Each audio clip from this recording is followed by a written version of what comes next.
We just getting started, baby. Did anybody see what Mr. Wardell Steph Curry did to the Portland Trailblazers? They were nobodies. They beat the Giants. Trash. They beat the Broncos. Trash. If you ever watched Dragon Ball Z, my man's was Super Saiyan. I couldn't wear this until we actually caught a dub. And he did all of this damage in 36 minutes. Let that sink in. They beat the Eagles, trash. The Cowboys, trash. The Bengals, trash. The Jaguars, trash. Yes, ladies and gentlemen, you heard it here on Rob's 2 Cents. My good people, hello world. I'd like to welcome you guys back to the show that's hot with your boy Rob Scott. This is Rob's 2 Cents. What's going on, everybody? Missed y'all, man. I missed y'all. I know. Sorry, man. I had to take a mental break for myself on Friday. You know, one of the things I'm learning and continuing to learn is that you still have to make time for the special people in your life. And, you know, just to smell the flowers. And I notice I've been working, you know, leaving work, coming home, recording 2 nights out the week. You know, so I just wanted a day where I can just come home, relax, chill with my wife. We saw the new Mortal Kombat movie that came out. I know it's getting a lot of criticism. I personally like the movie. I guess more of a nostalgia thing. Just seeing them, you know, revitalize one of my favorite video games and putting a pretty decent story to it. I admit it kind of reminded me of the first Justice League, where I enjoyed that too, but I enjoyed the director's cut so much better because you know, they told a better story. I know it took longer to tell that story, but it put everything into context. It gave you characters to root for. And I think if you're not a Mortal Kombat fan, it was just so many characters being thrown at you. No real backstory. I don't like the idea that they gave Scorpion some type of bloodline and Scorpion needed help to fight Sub-Zero. I mean, like I said, if you're a true nerd like I am, a true person who follows Mortal Kombat, we know that wasn't the case. But overall, I gave the movie a 6 out of 10. Like I said, they had some great action scenes. I love the flawless victory scene with Kung Lao with the hat. You know, so like I said, they gave you, excuse me, they gave you, you know, a nostalgia feeling. It gave you like, oh man, I remember I did that on the game type feeling. And it was a pretty decent movie. Not saying it was the best movie in the world. If I had to rank the Mortal Kombat movies, I would say the original one that came out was at 94, 95, 96. I would say that movie was the best. Then you can throw this Mortal Kombat. I wouldn't even put Annihilation in that list. That movie was so trash.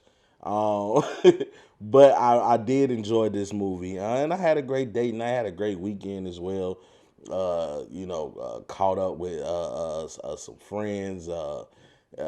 Caught up with family, you know, on my wife's side. So I had a pretty decent weekend. Just chilled out all day yesterday, you know, in preparation for Monday, in preparation for not only going to work, but to come home and record.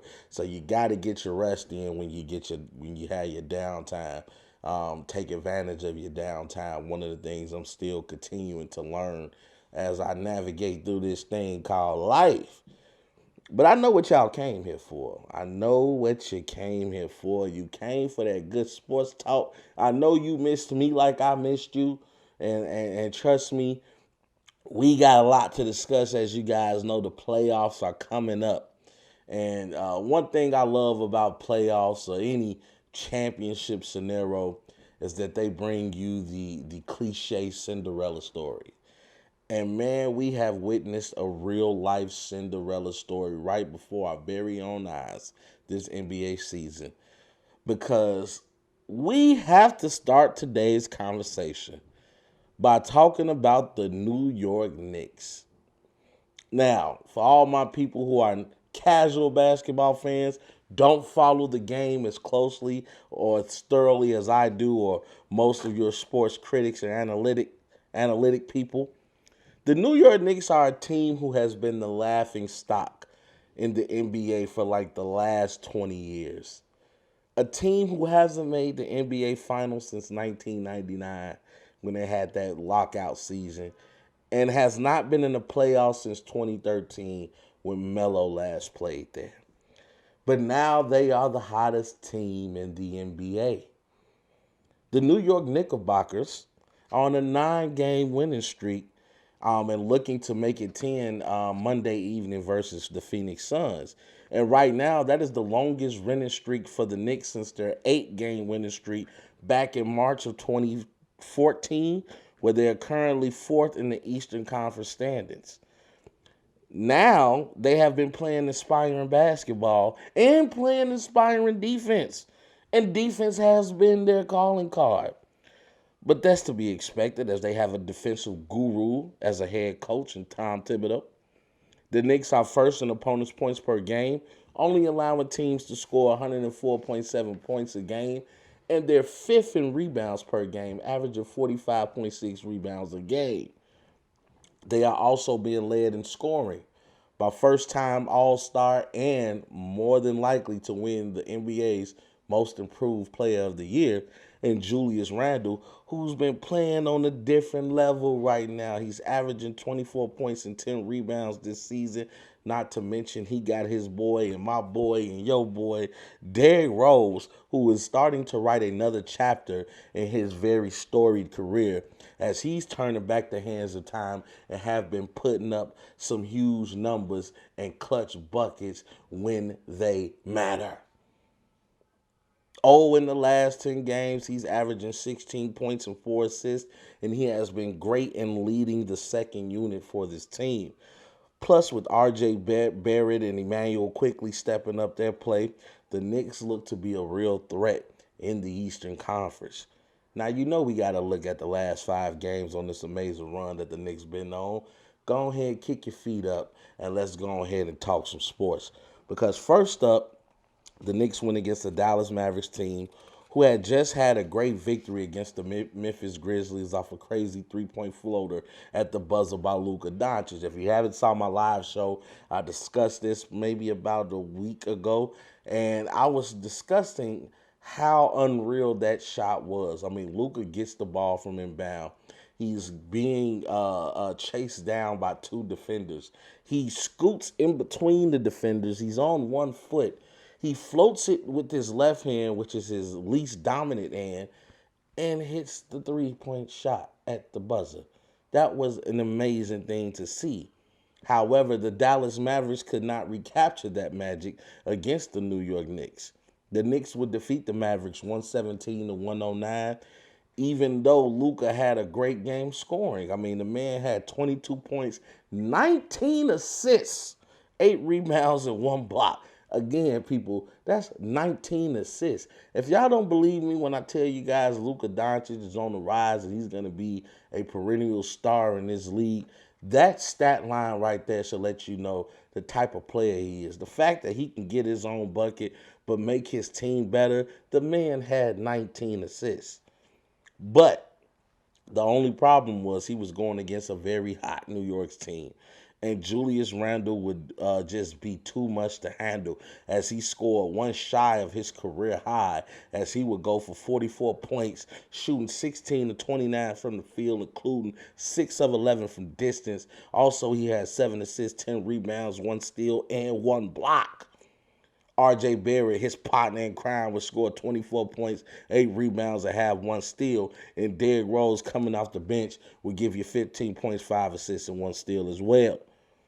Next up will be the New Orleans Pelicans, who almost won the game, but did something that was very odd to me because they had a chance to win the game. They were up 3, and Rose had the ball, and he began to drive. Now, I haven't played basketball professionally, but I do know that if we're up 3 with like 5 seconds left to go on the clock, Foul that man. Put that man on the line. We'll play the free throw game. At least we know we got that cushion being up 3 points. No, no, no, no, no. That's not what the Pelicans decided to do. What they decided to do was to chase Rose as he drove the ball. Lonzo Ball cheated off of Reggie Bullock, who was standing in the corner, to try to help defend Rose. Rose made them pay for it. Kicked the ball out to Reggie, who would hit a three, send the game into overtime. I don't know why you didn't put Derrick Rose at the line. But instead, they would go on to lose in overtime to the New York Knicks, 122-112. Zion Williamson, who, keep in mind, was playing his first game in the legendary arena known as the Madison Square Garden. He scored 34 points, had 5 assists, 9 rebounds, and 2 steals for the Pelicans. But again, they had to deal with that boy, Julius Randle, because Julius Randle would step up big with his scoring 33 points, which was his 4th consecutive game scoring 30 points or more. Also, he had 10 assists with 5 rebounds, and he will also have 5 steals. Did I mention that the Knicks do it on the defensive end as well? And when your superstar is out there, when the guy that's leading the charge is out there getting 5 steals, don't you think that amps up the rest of the team to play defense as hard as they can? I imagine it would. Derrick Rose would turn back the hands of time, and he was just as big. As this whole game, he was scored 23 points. He was 9 of 17 from the field, 2 of 4 from the 3-point line, 5 assists, which includes that game-tying assist that he threw to Reggie Bullock. Also have 1 steal and 1 block. And this 1 block actually came at the end of regulation, where he got a block on a Pelicans player as they were trying to hit a last-second shot. D. Rose just doing it all right now for the New York Knicks. Then the Knicks will go on to defeat the Charlotte Hornets 109-97. Julius Randle this game had an all-shooting night as he only had 16 points. He shot 5 of 16 from the field. But what do they say? If you're not helping us in the scoring department, you can help us in other ways. And that's exactly what he did, because he will have 7 assists, 10 rebounds, and 2 steals. But his boy R.J. Barrett will have a game as he scored 24 points, shooting 8 of 17 from the field. He was 6 of 11 from the 3-point line, and he also had a block. Rose and Emmanuel Quigley will both score 17 points, as Rose will also contribute with 5 dimes, and Emmanuel Quigley was 4 of 7 from the 3-point line. Emmanuel Quigley, ladies and gentlemen, is turning into a very, very solid shooter, and that is going to spell trouble for the rest of the league, because the Knicks are already a team that's a hard hat lunch pail type of team. They're going to play defense. They're going to make all the right plays. They're going to play as a team. You have a stud in Julius Randle, who's leading the charge for you in scoring. You have a very young, hungry R.J. Barrett, who I knew R.J. would be like this. I mean, I watched Duke, yes, albeit it was for the Zion Williamson show. But there were games that you saw when those boys were in college that you could clearly see R.J. Barrett was a star in the making. Maybe not as athletic as Zion, but definitely could finish at the rim. He can hit the outside shot. I mean, this guy was like an ultimate slasher in college, and it's great to see that he was able to translate that to the NBA. And then, not to mention, you still got Reggie Bullock, you got Obi Toppin. The Knicks have a very nice young core, and if you're not careful, the Knicks can make a little noise in the playoffs, and I do see them winning a first-round matchup. Then the Knicks will get another overtime victory, this time against the Atlanta Hawks, winning 137-127 behind a strong game from Julius Randle. Unfortunately, this was the game that Trae Young would injure his ankle, but we'll talk a little bit more about that towards the closing of the show. Julius Randle would bounce back from that bad shooting night, and he would go bananas. Bananas, because he would score 40 points, shooting 11 of 21 from the field, 6 of 8 from the 3-point line, 6 assists, 11 rebounds, and 1 steal. Want to talk about filling up the stat sheet? D Rose will come in the game off the bench, scoring 20 points. He also had 3 assists, 4 rebounds, and 1 steal. And Emmanuel Quickly will also score 20 points off the bench, including he was 4-6 from the three-point line, ladies and gentlemen. As I just mentioned, Emmanuel Quickly is becoming a very steady and sturdy shooter for the New York Knickerbockers. Then in the last game in this 5-game stretch, we will see the Knicks defeat the Toronto Raptors 120-103 this past Saturday. Julius Randle, who has just been on a tear, will score another 31 points, shooting 10 of 17 from the field, 5 of 7 from the three-point line, and snag you 10 boards. R.J. Barrett would go for 25 points, 4 assists, and 12 rebounds. And Rose, again, off the bench, will score 19 points, give you 7 dimes, 4 rebounds, and 2 steals. Can anybody really express how happy they are for Derrick Rose like I can right now? I mean, how can you not be happy for a guy like this? We saw what he did for my Chicago Bulls, for the Chicago franchise. We saw him take a team that was pretty much first rounders in the playoffs, getting eliminated by Philly, getting eliminated by the Washington Wizards. I mean, we saw this in the Chris Duhon, the Ben Gordon days, the Kurt Heinrich days. And Rose came in and he just changed life for the Chicago Bulls. And, taking us all the way to the Eastern Conference Finals, giving us the #1 record in the league, just amazing things, winning an MVP. I mean, and to see him go down with injury and to see him try to come back and then go down again with another injury. I mean, we just thought that the writing was on the wall for D Rose. We thought that his career was over with. And we saw him, in his first stint with New York, he'll have a couple times where he'll show you a little bit of the old D Rose. But for the most part, it almost felt like an aberration. But then we saw that 50-point game with Minnesota. And I think everybody almost shedded a tear for this guy. I mean, just to see him go crazy like that in a basketball game again. Fast forward on being brought back to the New York Knicks, and just to see this Knicks team making some noise. I mentioned the familiarity that he has with Coach Tom Thibodeau, with Taj Gibson, who's also a member on this team, and so it makes him feel comfortable to know that he has two people that's gonna have his back. And the New York Knicks organization has opened their arms up to Derrick Rose. I'm so happy for him. Happy to see him back in the playoffs, because the Knicks are going to make the playoffs and they're going to make some noise. And as I mentioned, if you're not careful, great players can't help but rise when the situation is in need for it. And I'm pretty sure D Rose has another gear that he can get to. And I'm going to be watching this team very, very closely, because the Knicks are a real threat. And with the way that they're playing defense, they're going to pose a real problem for the East once the playoffs start. This team is so locked in. Coach Tibbs, and I saw this picture on Facebook, that Coach Tom Thibodeau had to tell the team that they are restricted from going into the players' facility, the practice facility, because he really wanted them to get rest, during this 9-game winning streak. And I mean, players were jokingly saying that they wanted to sneak in just to get shots up, because that's how locked in they are. This is just a testament to the winning culture that Coach Thibodeau has brought to this team. And, remember, he was the defensive coach on that Boston team in 2008 that beat the Los Angeles Lakers, and defense were one of their calling cards. I mean, KG and Paul Pierce and Kendrick they just roughed up Paul Gasol. Without Bynum there that first year that they played, I mean, they just had their way with Paul Gasol, and that's what you do to great players. You rough them up. You get in their head. You get them off their game.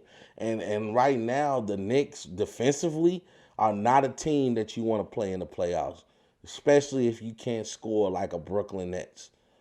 I mean, if we end up seeing like the Knicks against an Atlanta Hawks, the Knicks against a Boston Celtics, that's going to be a hell of a series. And I can't wait to watch this team in the playoffs.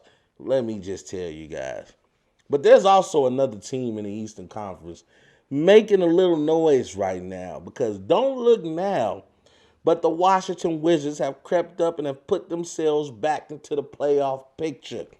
Well, at least the play-in tournament, so to speak. But I doubt teams want to play an elimination style tournament against this team. The Washington Wizards are on an 8-game winning streak, led by Russell Westbrook and Bradley Beal, and they have really stepped up their games as of late and put this team on their back. We know Russell Westbrook, former league MVP, triple-double machine, and this season Bradley Beal has shown that he can score with the best of them. Right now, I can't remember if he's either 1 or 2 as the leading NBA scorer this season. Let's look at the last 3 games played by the Washington Wizards and see the excellent basketball that they've been playing. First up, we'll see a showdown between the top 2 scorers in the league, being Steph Curry and Bradley Beal. The Wizards would defeat the Golden State Warriors 118-114. This game will bring an end to the amazing streak that Steph was on, in which he scored 30 or more points in 11 straight games. However, Westbrook would get the defensive assignment against Steph Curry, and he took it personally because he held Steph to just 18 points on 7 of 25 shooting from the field and 2 of 14 from distance. Now, we know Steph can get hot, but when he gets cold, he gets cold. Russell Westbrook would then himself score 14 points, have 10 assists, and 20 rebounds, ladies and gentlemen. You did not hear that wrong. That was not a typo. That was not an error. Russell Westbrook, your point guard, gave you 14 points, 10 assists, acceptable. But he gave you 20 rebounds. That is just a testament to how much heart this guy has, and that when Russell Westbrook plays the game, he's going to leave it all out there on the court. You do not have to worry about getting cheated out of your money when you pay to see a Russell Westbrook game, because he's going to give you 120% from tip in until the clock says 0-0-0 at the end of regulation. Now, he also added 3 steals with these numbers, and this will be his 3rd consecutive triple-double in these stretch of games. And also, he made it his 27th triple-double of the season and his 173rd triple-double for his career, trailing behind only the Big O, Oscar Robertson, who had 181 triple-doubles for his career. Wow. Bradley Beal will lead all scorers with 29 points, along with 4 assists, 10 rebounds, and 2 steals. But then the Wizards would go to Oklahoma City, and they would dub the Oklahoma City Thunder, winning 129-109. Westbrook and Beal would combine for 70 points for the Wizards. Westbrook will go bonkers on this former team, scoring 37 points, shooting 14 of 23 from the field, and 3 or 4 from distance. Also bringing in 11 assists and 11 rebounds, getting now his 4th consecutive triple-double in these stretch of games and 28th of the season. And now he sits at 174 triple-doubles in his career, trailing Oscar Robertson by 7 for a career stat. So it's safe to say that Russell Westbrook is going to get that 7th, those 7 triple-doubles that he needs to pass the Big O. Because right now he's averaging a triple-double on the year. Russell Westbrook is just in another league right now. He's just in another class. I mean, this dude leaves it all on the floor. Bradley Beal would go for 33 points as he scored 12 of 24 from the field. He went 4 of 6 from distance, along with 3 assists, 6 rebounds, 1 steal, and 2 blocks. The Wizards out there playing defense, y'all. You better be worried. And then lastly, the Wizards would defeat the Cleveland Cavaliers, even though the Cleveland Cavaliers were without Colin Sexton. They won 119-110. Bradley Beal completely took over this game, leading all scorers with 33 points. He was 13 of 24 from the field, 2 of 4 from the three-point line. Also had 3 of 6 rebounds, and 1 steal. Russell Westbrook will contribute with his numbers. However, he didn't get the triple-double this game. He only had 14 points, 11 assists, 5 rebounds, and 2 steals.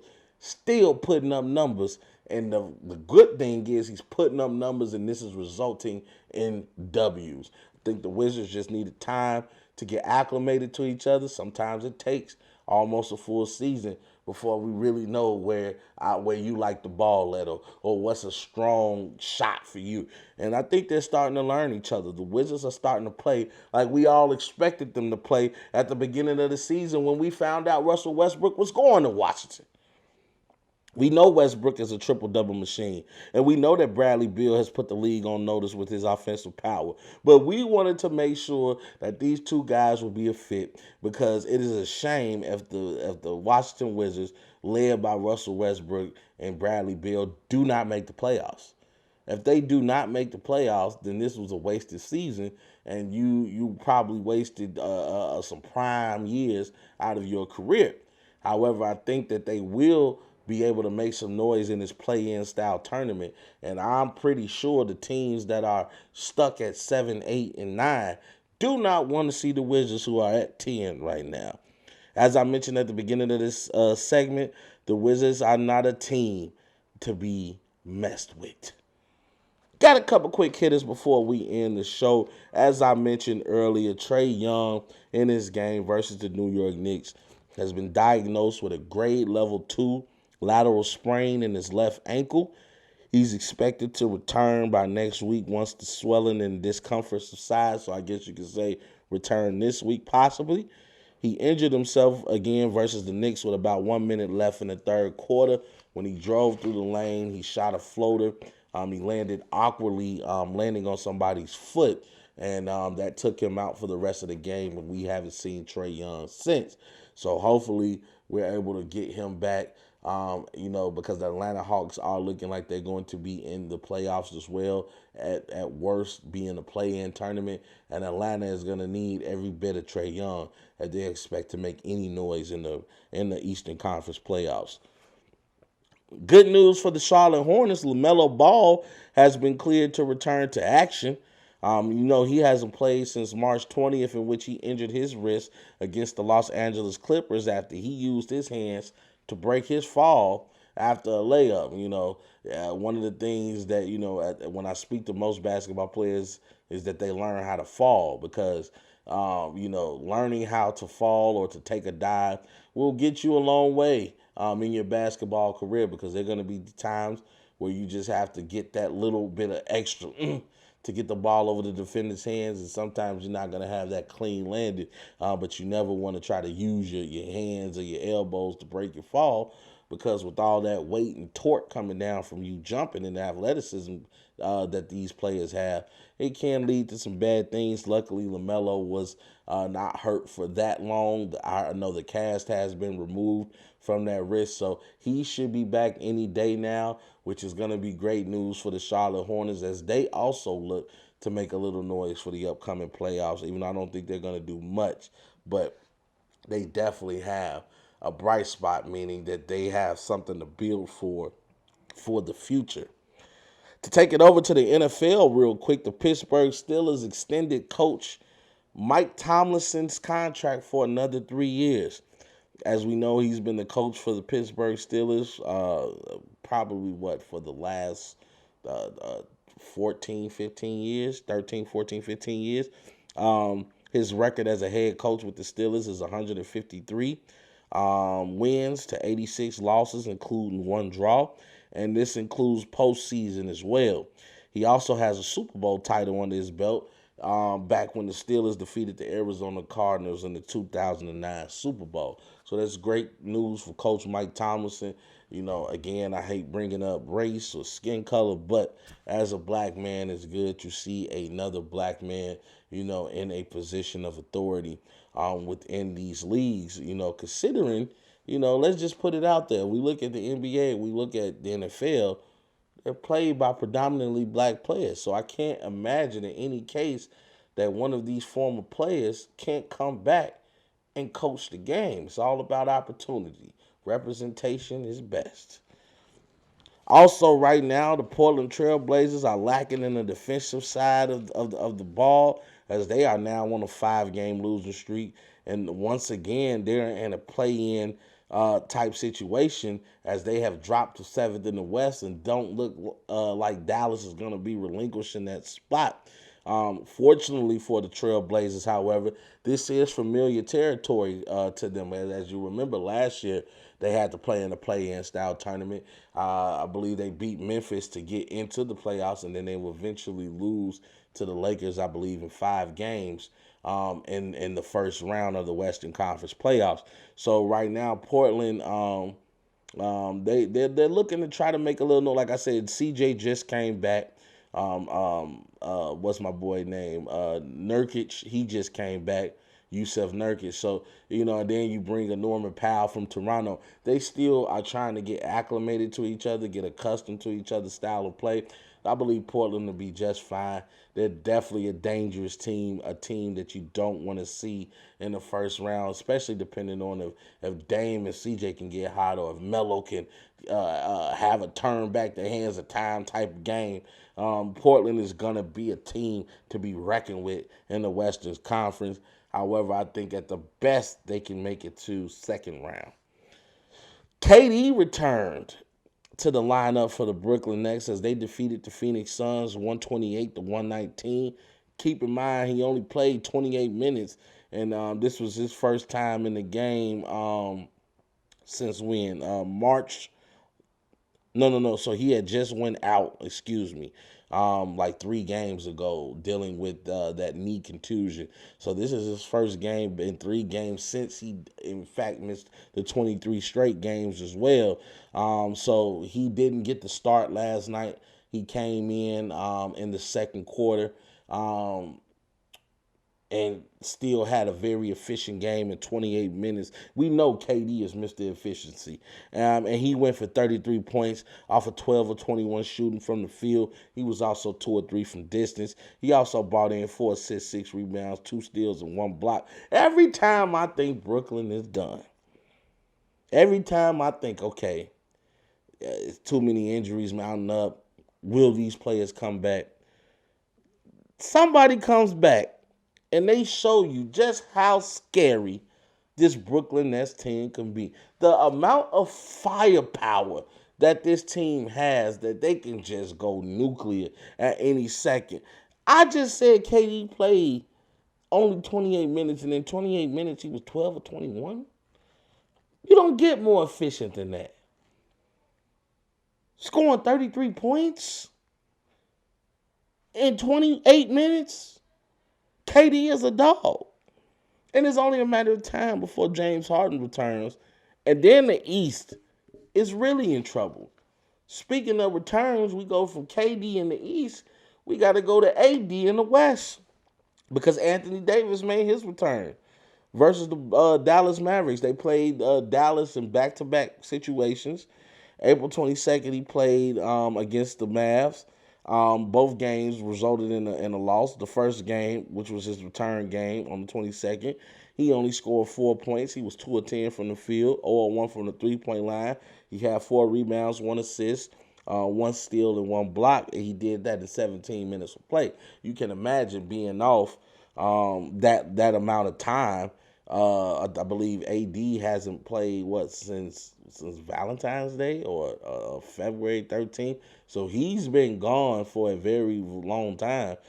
So to come back after almost missing 2 months of play, you expect a little rust. But then in the next game, you could tell some of the rust was starting to deteriorate. Because in the second game versus the Mavs, he scored 17 points. He still shot it horribly from the field. He was 5 of 19 from the field, 0 of 6 from the three-point line. But he had 3 rebounds, 3 assists in 28 minutes of play.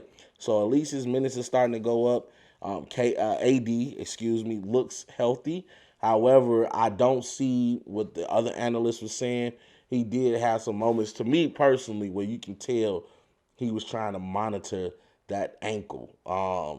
And that's always a scary thing, because then it almost feels like it's only a matter of time before it gives out. So, knocking on wood for my boy, hoping that he's not injured, because when LeBron gets back, the West better look out, because the Lakers have shown that even without LeBron and AD, they're still a dangerous team.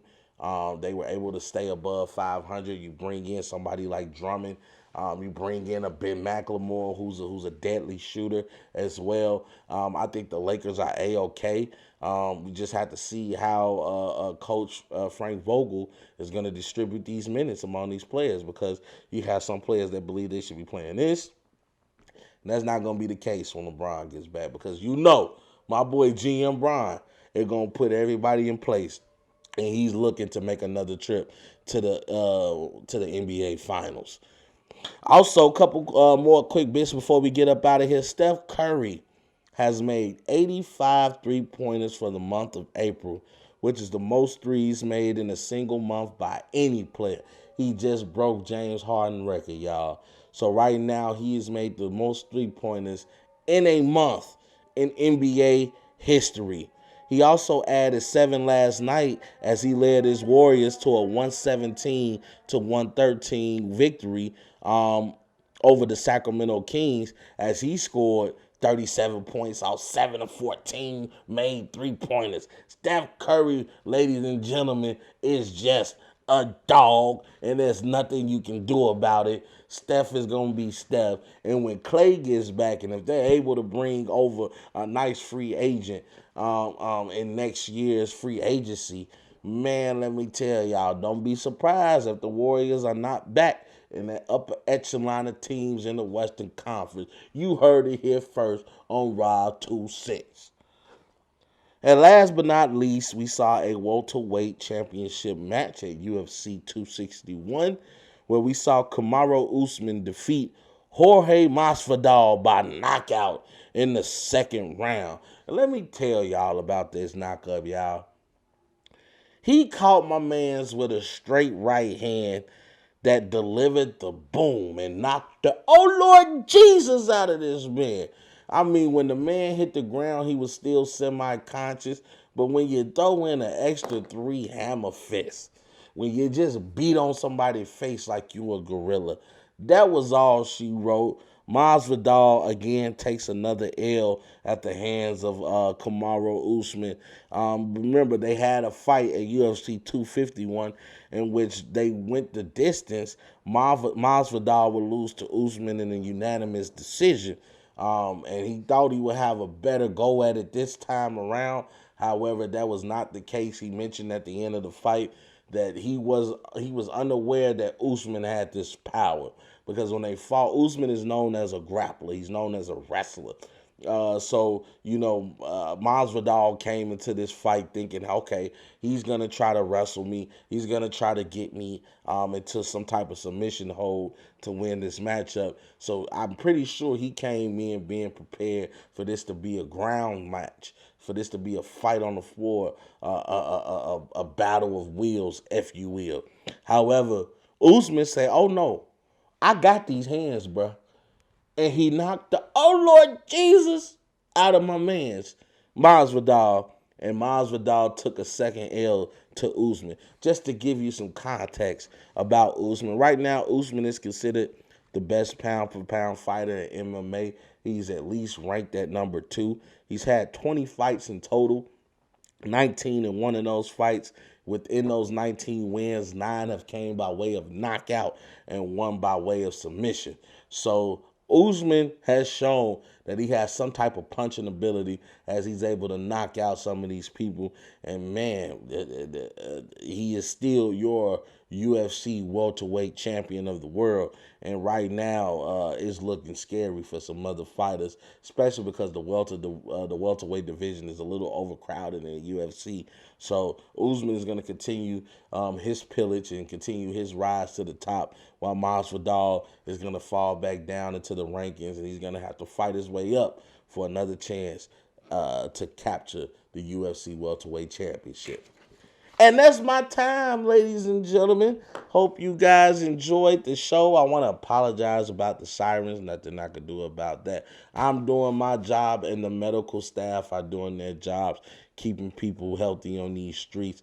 Hope you guys really enjoyed the show. As I mentioned, I missed you guys. I won't go that long.